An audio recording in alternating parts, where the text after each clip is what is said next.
नमस्कार, आप सभी का स्वागत है जनता टीवी में। आपके साथ मैं हूं डॉक्टर सुयश शर्मा। आज हम बात करेंगे उस पावन पर्व की जिसे हम नवरात्रि कहते हैं, यानी शक्ति की उपासना का बेहद खास दिन।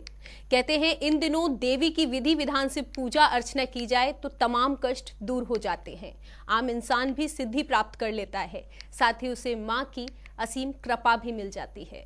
नवरात्रि के पहले दिन किस देवी की पूजा करें और क्या होगी पूजा की विधि, इसी पर बात करने के लिए हमारे साथ मौजूद हैं ज्योतिषाचार्य साईं अमित जी। आपका बहुत बहुत स्वागत है जनता टीवी पे। नमस्कार पंडित जी।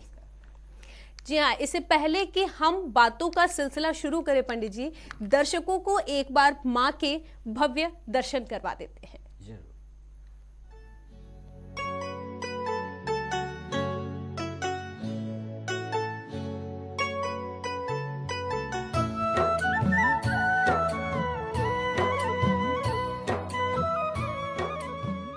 नवरात्र में देवी के 9 रूपों की पूजा की जाती है। हर दिन शक्ति के अलग अलग रूपों की पूजा होती है।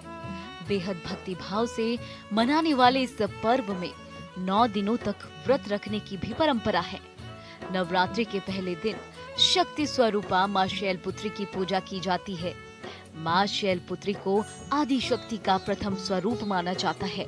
ये पर्व 9 दिनों तक भारतीय संस्कृति की अनूठी झलक है। माँ शैलपुत्री की पूजा लाल फूल, रोली, चंदन और अक्षत से की जाती है। उसके बाद पहले दिन माँ शैलपुत्री स्वरूप की उपासना की जाती है।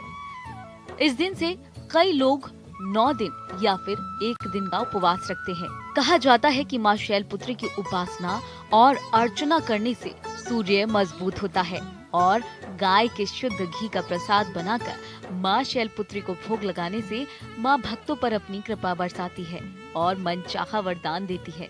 इस भोग को ग्रहण करने से अच्छी सेहत का भी वरदान मिलता है और साथ ही साथ व्यक्ति को अपार मान सम्मान भी मिलता है। तो चलिए नवरात्र के पहले दिन की महिमा के बारे में जानते हैं। पावन नवरात्र का पहला दिन। पहले दिन माँ शैलपुत्री स्वरूप की उपासना की जाती है। लाल फूल, रोली, चंदन और अक्षत से शैलपुत्री की पूजा की जाती है। नवरात्र के पहले दिन सूर्य संबंधी समस्याओं का निवारण कर सकते हैं। माँ शैलपुत्री पर्वतराज हिमालय की पुत्री होने के कारण इनको शैलपुत्री कहा जाता है।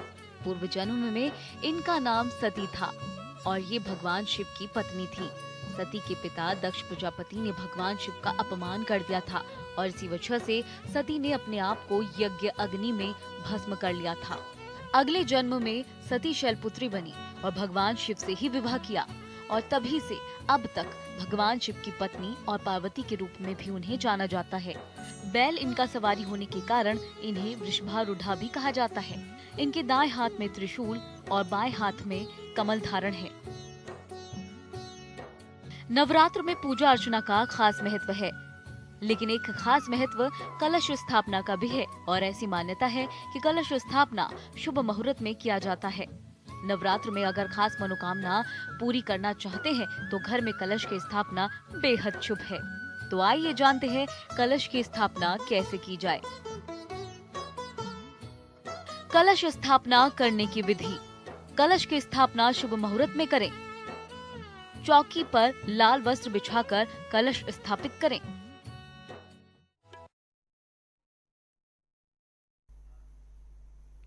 जी हाँ, तो आपने माँ के भव्य दर्शन कर लिए। अब हम इस नवरात्रि के मौके पर पंडित जी से चर्चा करें और आपको भी बताएं कि नवरात्रि में क्या कुछ खास होने वाला है और आज क्या है। इससे पहले मैं चाहूंगी अपनी तरफ से और जनता टीवी की तरफ से सभी दर्शकों को नव वर्ष की हार्दिक शुभकामनाएं। अब आप सोच रहे होंगे कि आज नव वर्ष कैसे, तो भारतवर्ष में नव वर्ष आज से शुरुआत होती है। तो पंडित जी आपको भी नव वर्ष की हार्दिक शुभकामनाएं। आपको भी शुभकामनाएं। और आपको पता है कि नहीं पता है, लेकिन आज जो है विक्रम संवत 2078 शुरू हो रहा है और साथ में हिंदू संवत्सर जो है वो आनंद है। अब पिछला क्या था, पिछला प्रमादी था, अब ये आनंद है। तो ये पूरे साल तक का आनंद, सभी संवत का नाम होता है, हर साल का नाम हिंदू में रखा जाता है और उससे ही रिलेटेड घटनाएं घटती हैं। तो आनंद है इसका मतलब अच्छी बातें ही होंगी इस साल। जी, आप सभी को बहुत शुभकामनाएं, ईश्वर करें कि वाकई आनंद हो। जी हाँ, बिल्कुल आपने कहा कि इस साल आनंद ही होगा अगर ऐसा है, क्योंकि ये 15 दिन पंडित जी ये भी होता है कि कहते हैं कि ये संक्रमण के होते हैं और इनमें ये 9 दिन बहुत ज्यादा महत्वपूर्ण होते हैं। जी, क्योंकि जो हिंदू वर्ष होता है ना, वो यूं ही नहीं हो जाता, किसी वजह से बना लिया गया। ग्रहों के परिवर्तन के हिसाब से एक खास कॉम्बिनेशन में नए साल की शुरुआत होती है। और जैसा आपने लास्ट ईयर देखा, कोरोना हुआ था, तो एक नया जब साल बदला उसके बाद पूरी तरह से प्रकोप आया था, क्योंकि वो साल था इस तरह का, बहुत तकलीफ वाला था। और अब भी आप सब बहुत परेशान हैं कोरोना की वजह से। और आप देखिएगा इस साल जैसे ही बदलेगा उसके बाद परिवर्तन शुरू हो जाएगा। मैंने पहले भी प्रेडिक्शन दिया था और कहा था कि नवंबर के बाद परिवर्तन हो जाएगा, कोरोना काफ़ी हद तक खत्म होएगा। लेकिन बीच बीच में क्या होता है, जो ग्रहों की जो चाल होती है, ऐसा नहीं ग्रह एक जगह स्थिर होते हैं, एक बार शिफ्ट हो गया तो ग्रह चल रहे हैं। तो जब जब कॉम्बिनेशन वैसा बनाएंगे, एक बार कॉम्बिनेशन बन गया तो कंप्लीट ब्रेक नहीं हुआ है। तो अभी क्या है, कंप्लीट ब्रेक होने में टाइम लग रहा है। तो धीरे अभी देखिए 13 तारीख तक कॉम्बिनेशन बहुत स्ट्रांग था। अभी जैसे ही ये कॉम्बिनेशन चेंज हुआ है और नया साल शुरू हुआ है तो डिफरेंट कॉम्बिनेशन बना है। तो इसमें क्या है, ये परिवर्तन आने लगेगा और धीमे धीमे करके चीज़ें खत्म होंगी। क्योंकि आपने देखा होगा सूर्योदय जब होता है तो सूर्योदय के समय भी थोड़ा धीमे धीमे करके सूर्य उगते हैं और रोशनी धीरे धीरे बढ़ती है। और सूर्यास्त भी होता है तो क्या, सूर्य की किरणें धीरे धीरे धीरे समाप्त होती हैं। तो इसी तरह से कोरोना का भी काल है। ये जो नेगेटिव एनर्जी है, नेगेटिव एनर्जी एक बार राइज अप हो गई है, मतलब पूरी तरह से पावरफुल है, तो धीमे धीमे धीमे करके खत्म होगी। लेकिन जब फिर कॉम्बिनेशन किस तरह से बन जाता है तो ऐसा गड़बड़ हो जाता है। तो इसलिए बहुत ज़रूरी है कि आप लोग नेगेटिविटी लेकर नहीं चलें और नेगेटिविटी न रहे, पॉजिटिविटी रहे। इसके लिए ही नवरात्र का दिन है, जो साल की शुरुआत 9 दिन देवी के 9 रूप की पूजा करके अपने आप में पावरफुल चेंजेस करते हैं। और कैसे करते हैं यही नवरात्र में देखने की बात है। बिल्कुल पंडित तो आज कैसे करना, ये सब बताने के लिए हम आपको बिल्कुल पंडित जी, मैं चाहूंगी दर्शकों को आप ये भी बताएं कि कलश स्थापना, क्योंकि आज से नवरात्रि की पंडित जी शुरुआत हो रही है, तो आज के दिन सभी लोग कलश स्थापना करते हैं। तो सारे दर्शक ये जानना चाहेंगे कि उनके लिए शुभ मुहूर्त क्या है और कब उन्हें कलश स्थापना करनी चाहिए। देखिए, आज के दिन का जो शुभ मुहूर्त है वो मुहूर्त चल रहा है और ये दिल्ली के समय अनुसार बता रहे हैं। और अगर कहीं और आप रहते हैं तो उसके हिसाब से आपको चेंजेस करना पड़ेगा। दिल्ली से अगर आप कहीं और कलकत्ता रहते हैं या फिर आप गुजरात रहते हैं तो आप अपनी जगह में देख लीजिए टाइम डिफरेंस कितना हो जाता है, तो उसके हिसाब से आप चेंजेस कर लीजिएगा।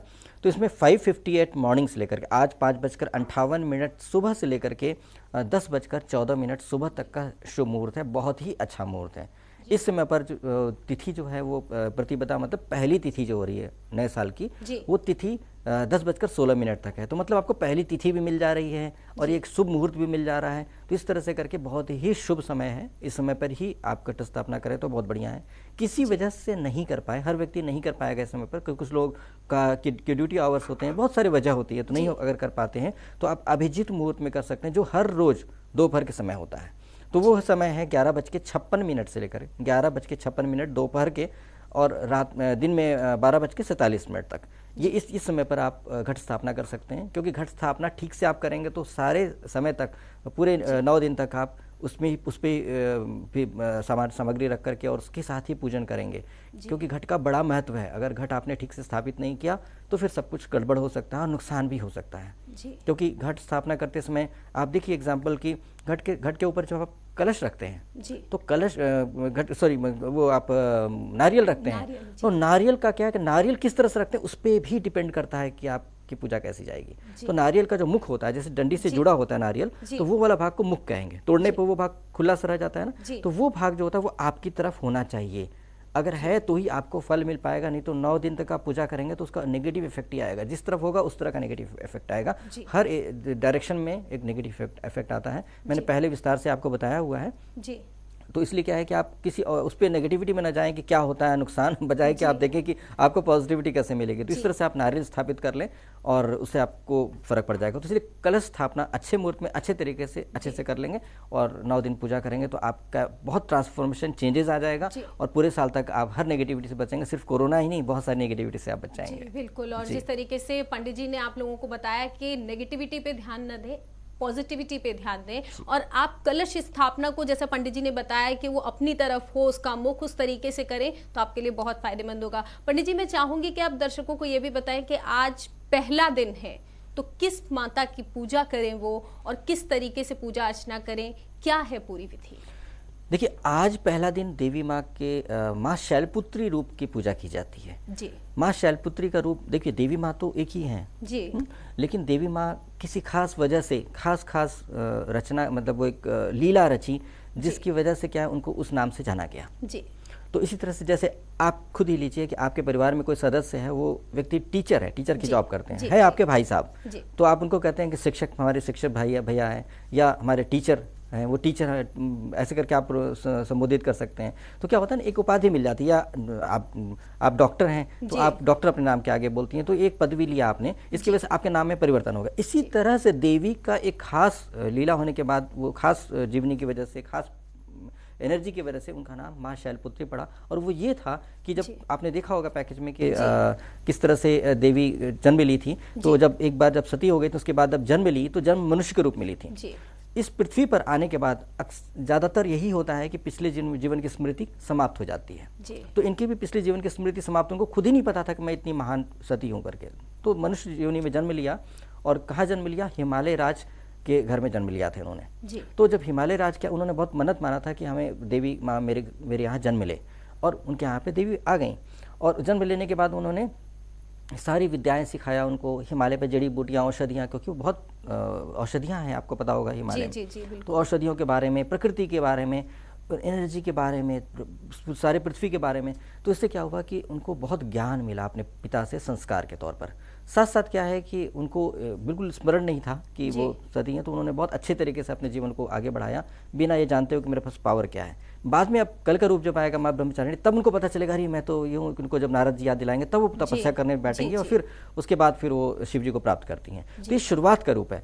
तो इसमें क्या करना चाहिए, इसमें बहुत अच्छे तरीके से पूजा करनी चाहिए देवी की। क्यों करनी चाहिए आज के दिन माँ शैलपुत्री देवी की? इसीलिए करनी चाहिए कि आज आप पूजा करने 9 दिन जा रहे हैं। अब 9 दिन में आपका पेट खराब हो सकता है, आपको बुखार हो सकता है, आपको खांसी सर्दी हो सकती है, कुछ भी हो सकता है। तो यदि आप देवी की पूजा करते हैं, तो औषधि की देवी है ये, तो क्या होगा, आपको आपके अंदर औषधीय गुण आ जाएंगे, मतलब एनर्जी आएगी कि आप बीमार नहीं हो पाएंगे, तो रोग आपके शरीर में रह ही नहीं पाएगा। तो आप शरीर सही रहेगा तो आप ठीक तरीके से पूजा अर्चना कर पाएंगे। तो इसलिए सबसे पहले दिन माँ शैलपुत्री की पूजा करते हैं, और इसलिए भी पूजा करते हैं क्योंकि वो उनके जीवन की शुरुआत ही यहीं से हुई थी। तो इसलिए देवी माँ की पूजा करने के लिए आप सबसे पहले कलश स्थापना करेंगे। कलश स्थापना आज करेंगे, तो कलश स्थापना ऐसा करना है कि मुहूर्त मैंने बता दिया है, आप एक कलश लाएं मिट्टी का, अगर बहुत पैसे वाले हों तो सोने का कर सकते हैं, उसके बाद चांदी का है, उसके बाद कांसे का कर सकते हैं, उसके बाद तांबे का होता है।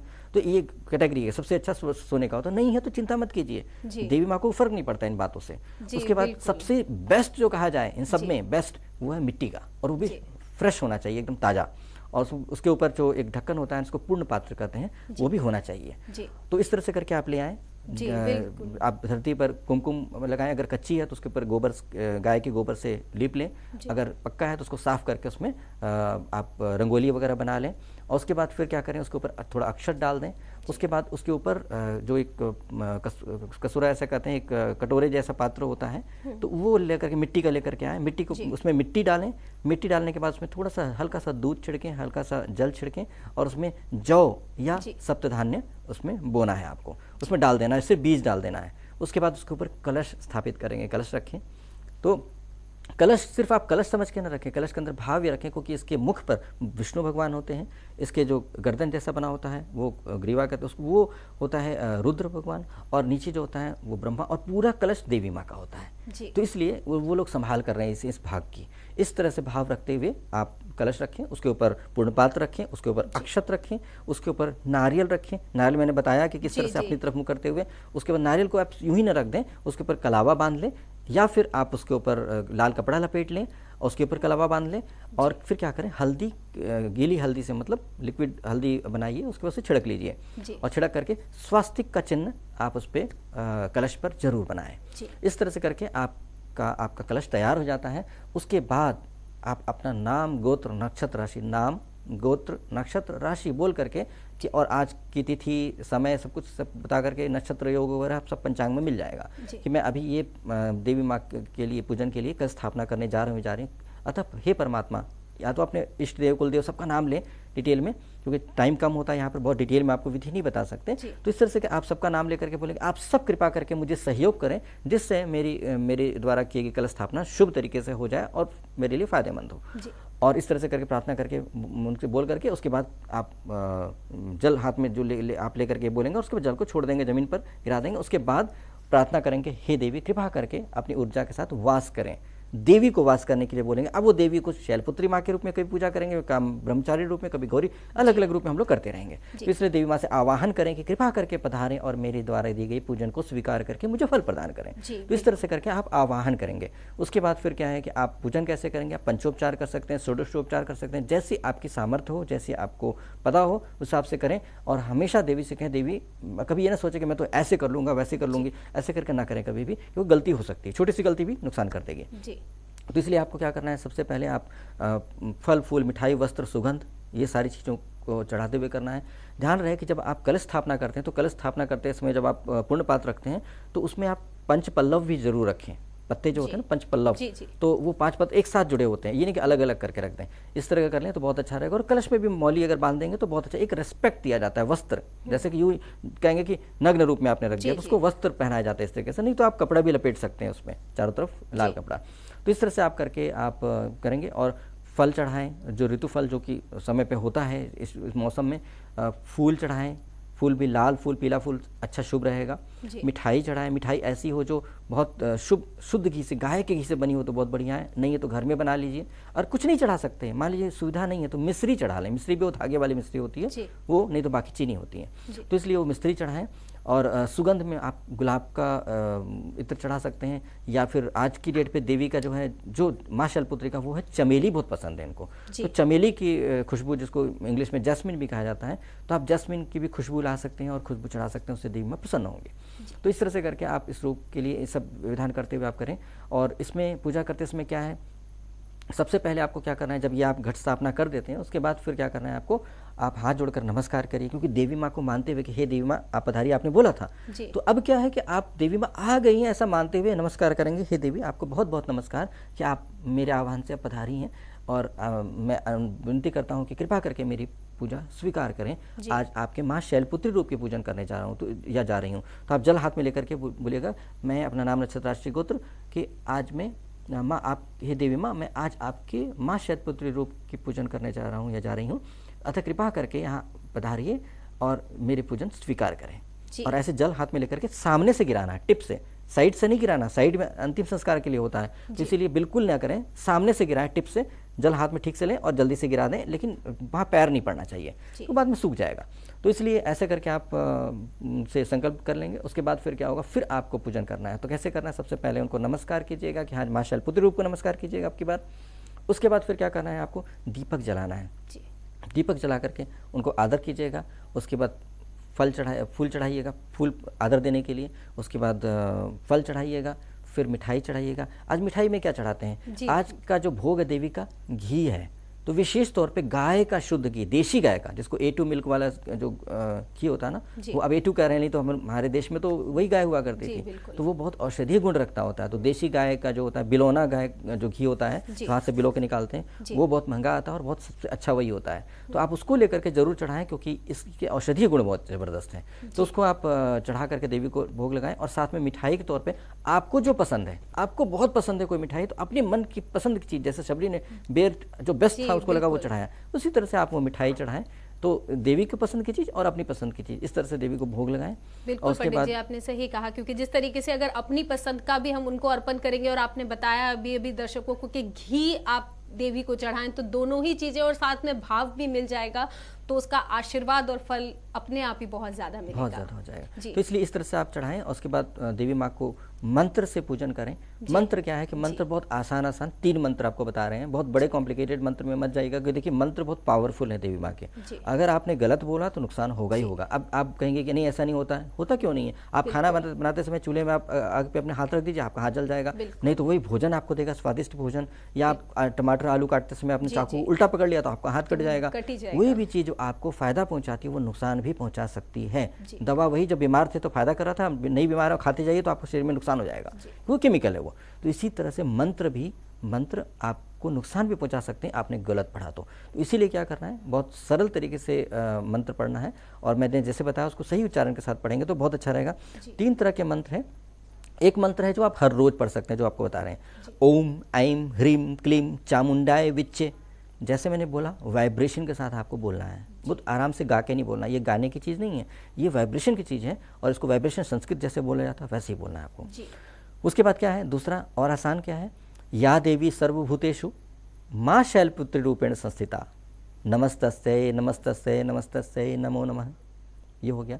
और तीसरा मंत्र क्या है, ये भी आसान है, ओम सर्वमंगल मांगल्ये शिवे सर्वार्थ साधिके शरण्ये त्र्यंबके गौरी नारायणी नमोस्तुते। तो ऐसे करके ये आराम से नमस्कार करके मंत्र बोल करके देवी को आदर दीजिएगा, क्योंकि आप उनसे जुड़ी हुई कुछ चीज़ें करेंगे ना, उनके भोग उनकी चीज़ें और मंत्र भी उनका, इसमें क्या है नमस्कार ही कर रहे हैं मंत्र में, संस्कृत में। संस्कृत देव भाषा है, संस्कृत देव भाषा है, इसीलिए आप देवताओं की भाषा में उनको नमस्कार करें। जैसे आपको कोई पंजाबी मिल जाता है सत श्री अकाल जी, आपको कोई बंगाली मिल जाता है तो अलग तरीके से बोलते हैं। इसी तरह से आपको देवी से जब आप बात कर रहे हैं तो उनके लैंग्वेज में बात करेंगे। उसके बाद क्षमा के लिए भी मंत्र होता है, पूरी विधि होती है, लेकिन अगर आप नहीं कर सकते, क्योंकि देखिए आम आदमी के लिए प्रोग्राम है ये, ठीक है, जो व्यक्ति जानता है उसको समझाने की जरूरत नहीं है। तो इसलिए के लिए आम आदमी, आप लोग घर बैठ के सोचते हैं शायद मुझे कुछ रास्ता पता लग जाए पूजा करने का, तो आपको बता रहे हैं आसान रास्ता, आप घबराइए नहीं। देवी माँ को माँ माना है तो माँ को प्यार दीजिए, उनको बहुत आदर दीजिए, अपने हृदय से दीजिए, किसी के कहने से मत कीजिए, देखिएगा वास्तव में रिजल्ट मिलेंगे।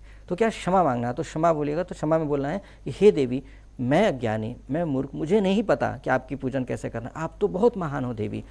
हमने जैसे समझ में आया, जैसे मुझे सुविधा हुई, जैसा संभव हो पाया मैंने पूजन किया है, फिर भी त्रुटि हुई ही होगी, अतः मैं क्षमा मांगती हूँ या मांगता हूँ, कृपा करके मुझे क्षमा करें, उसका लाभ मुझे प्रदान करें। तो इस तरह की क्षमा मांग लेंगे तो बहुत ही अच्छा रहेगा। जी बिल्कुल पंडित जी, और जिस तरीके से बहुत ही आसान तरीके से पंडित जी ने आपको बता दिया है कि पूजा करनी है, और जैसा कि पंडित जी ने बताया है कि कुछ भी ना हो तो आपके पास आपके भाव हो, जिस तरीके से अगर आपके पास पवित्र भाव है तो भी वो माँ है और प्रसन्न जरूर होगी। पंडित जी मैं एक चीज और चाहूंगी कि आप दर्शकों के लिए बताएं कि कहते हैं माँ शैलपुत्री हर बार अलग अलग रूप में आती हैं, तो इस बार कैसे आ रही हैं? देखिए माँ शैलपुत्री ही नहीं, देवी का जो ये नवरात्र है, इस नवरात्र में जिस दिन शुरुआत होती है उस दिन के हिसाब से होता है। तो आज मंगलवार का दिन है और मंगलवार के दिन ही स्टार्ट हो रही है पूजा। तो आज के दिन देवी घोड़े पे आएंगे, इसको शास्त्र में तुरंग कहा गया है। तो घोड़े पे आ रही हैं। घोड़े पे आने की वजह से क्या होता है कि इस वर्ष जो है वो बड़े बड़े लीडर्स के बीच में आपस में फाइट होने का बनता है, मतलब पॉलिटिकल फाइट होएगा, इस तरीके का बनता है। लेकिन घोड़े में एक अच्छी बात होती है, जिसके पास घोड़ा होता है विजयी भी होता है। तो इसलिए एक अच्छी बात है कि भारतवर्ष को मतलब हार नहीं देखनी पड़ेगी, कम से कम विजय देखना पड़ेगा, क्योंकि और भी कॉम्बिनेशन भारतवर्ष के लिए बहुत अच्छा है, भारतवर्ष की जनपत्र के हिसाब से। तो इसीलिए क्या है कि घबराने की जरूरत नहीं है, बस इतना ध्यान रखना है कि बेवजह फाइट नहीं करनी है, बेवजह किसी से लड़ाई नहीं करनी है। तो इसमें काफ़ी अच्छा रहेगा और काफ़ी ठीक रहेगा। और जाते समय क्या है कि अगर आप नवमी के दिन भेज रहे हैं देवी माँ को तो नवमी के दिन नौके पे जाएंगी, और अगर आप अष्टमी के दिन भेज देंगे तो अष्टमी में फिर से घोड़े पे जाएंगे। तो इसकी वजह से क्या ध्यान रखिएगा कि आप अगर अष्टमी में करते हैं तो और लड़ाई को आप बढ़ावा देते हैं। तो इसलिए आप नवमी के दिन देवी को विदा करेंगे तो उसमें आपका नौके पे जाएंगे तो उसमें बारिश का पानी होने की ज़्यादा होने की संभावना होगी, लेकिन फिर भी आपको लड़ाई से तो आप बचते हैं। तो इसलिए आप ध्यान रखें कि कोशिश करें कि अष्टमी के बजाय नवमी पूज लेंगे इस बार तो बहुत अच्छा रहेगा। जी बिल्कुल, जैसे पंडित जी ने आपको बताया कि अष्टमी के बजाय नवमी पूछ लेंगे तो बहुत अच्छा रहेगा आपके लिए। और साथ ही जिस तरीके से उन्होंने बताया कि आप भोग भी चढ़ाइए, बहुत आसान तरीका आपको बता दिया है माँ को प्रसन्न करने के लिए, माँ को खुश करने के लिए। पंडित जी जाते जाते एक आखिरी सवाल और दर्शकों की जो अंदर वो आता है कि आपने जिस तरीके से बताया कि कोई भी मंत्र, एक बार उस मंत्र को आप जो आपने मंत्र बताए थे वो एक बार फिर से इन लोगों को बता दीजिए कि जिस तरीके से मंत्र हम निकालते हैं, आपने कहा गाना नहीं है, उनका वाइब्रेशन होना बहुत जरूरी है। तो वो मंत्र एक बार आप दर्शकों को फिर से बता दीजिए। देखिए अब मंत्र बताते हैं, लेकिन एक और इम्पॉर्टेंट चीज़ जरूर ये बताना ये है कि जैसे आपने बोला कि गाना नहीं है, तो ये बात थोड़ी सी इसको चेंज कर लीजिए। गाना है, आप खूब गाइए देवी के लिए, देवी की भक्ति में गाइए, लेकिन मंत्र को गाना नहीं है। अब गाना को मंत्र की तरह बोले, मंत्र को, अब गजल को आप कविता की तरह पढ़े, कविता को गजल की तरह, तो कुछ मजा नहीं आएगा। तो इसलिए वाइब्रेशन जो है, वाइब्रेशन चाहिए। वाइब्रेशन तभी आएगा जब उसको उसके तरीके से करेंगे। तो देवभाषा का एक नियम है, विधि है, उसके हिसाब से करें। तो इस तरह से करेंगे तो बहुत बढ़िया रहेगा। सबसे बढ़िया, सबसे आसान मंत्र है जो आपको मिल भी जाता है, वो है मंत्र है ओम ऐम ह्रीम क्लीम चामुंडाय विच्चे। विच्चे नहीं, विच्चे। तो इस तरह से करके आप मंत्र को बोलेंगे, प्रैक्टिस करिए, धीरे धीरे करके हो जाएगा और बहुत रास्ते मिलेंगे आपको सुनने के लिए, ऑडियोज मिल जाएंगे बहुत सारे, लेकिन करिए सही, गलत करने से फ़ायदा नहीं है। दूसरी बात है कि आपको कुछ भी नहीं आता, आपको मंत्र नहीं आता, आपको पूजा नहीं करनी, आपके पास जगह नहीं है। कई बार होता है कि लोगों के पास अपना घर ही नहीं है, गेस्ट हाउस में ठहरे हुए हैं, बड़ा अफसोस करते होते हैं कि नहीं करेंगे, कैसे करेंगे, ऐसे कैसे हो जाएगा, मतलब वो दुख है। आप बिल्कुल चिंता मत कीजिए, नहा धो करके चुपचाप पद्मासन लगा के बैठिए, ध्यान करिए, अब समझिए कि आप बिल्कुल बढ़िया से बैठे घर में बैठे और कर रहे हैं। और इस तरह से क्या होगा, ऑटोमेटिकली आप मानस पूजा कर लीजिए, उसका भी फल मिलेगा। देवी को आपके भाव से मतलब है। बिल्कुल, तो जिस तरीके से पंडित जी ने आपको बताया, आपके मन के भाव होना बहुत जरूरी है, वही है तो मां प्रसन्न हो जाएंगी। नवरात्रि का ये पर्व आज से शुरू हो चुका है। आज पंडित जी हमारे साथ थे और आगे भी लगातार हमारे साथ पूरे 9 दिन पंडित जी रहेंगे और आपको पूरी 9 देवियों के बारे में विस्तार से समझाएंगे कि किस दिन किस माता का दिन है और कौन सी माता आएंगी और कृपा करेंगी हम सभी के ऊपर। और जिस तरीके से पंडित जी आज हमारे साथ हैं, मैं चाहूंगी आप इसी समय कल हम एक बार फिर आपसे मिलेंगे। आज माँ शैलपुत्री का दिन है, कल माँ ब्रह्मचारिणी का दिन होगा। कैसे आएंगी, किस रूप में आएंगी, पंडित जी आपको सारी बातें विस्तार से समझाएंगे, आपको उनके पूजन के बारे में, विधि के बारे में। आज की पेशकश में बस इतना ही, हमें दीजिए इजाजत। नमस्कार। नमस्कार।